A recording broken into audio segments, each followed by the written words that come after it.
2013 সালের 5ই মে মতিঝিলের শাপলা চত্বরে রাতের নীরবতা ভাঙে সাউন্ড গ্রেনেড, গুলি আর আর্তনাদের শব্দে। ভেস্তে যায় হেফাজতের মহাসমাবেশ। দিকবিদিক ছোটেন নেতাকর্মীরা। আইনশৃঙ্খলা বাহিনীর অভিযানে ঘটে বহু হতাহতের ঘটনা। তবে হতাহতের বিষয়টি অস্বীকার করে তৎকালীন আওয়ামী লীগ সরকার।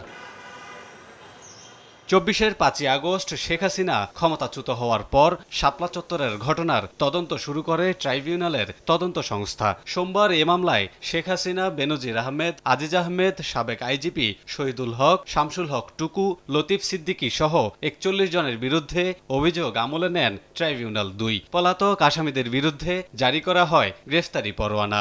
41 জনকে আমরা সরাসরি তাদের সম্পৃক্ততা পেয়ে 41 জনকে আমরা সেন্ট আপ করেছি।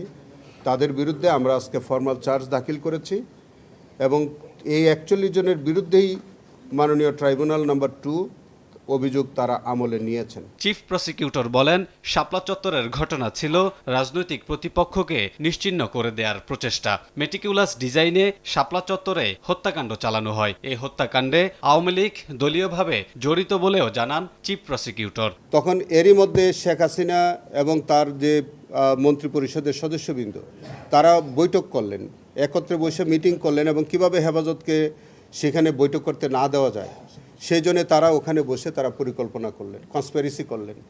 এবং শুধু কনস্পিরেসি না, তখন একটি পুলিশের একটি সংস্থায়, এটা আমরা পরবর্তীতে আপনারা দেখবেন, সেখানে বসে কিছু কিছু পুলিশ তাদেরকে ওখানে স্ট্যান্ড বাই রাখা হলো যে কোনো মুহূর্তে আক্রমণ করার জন্য।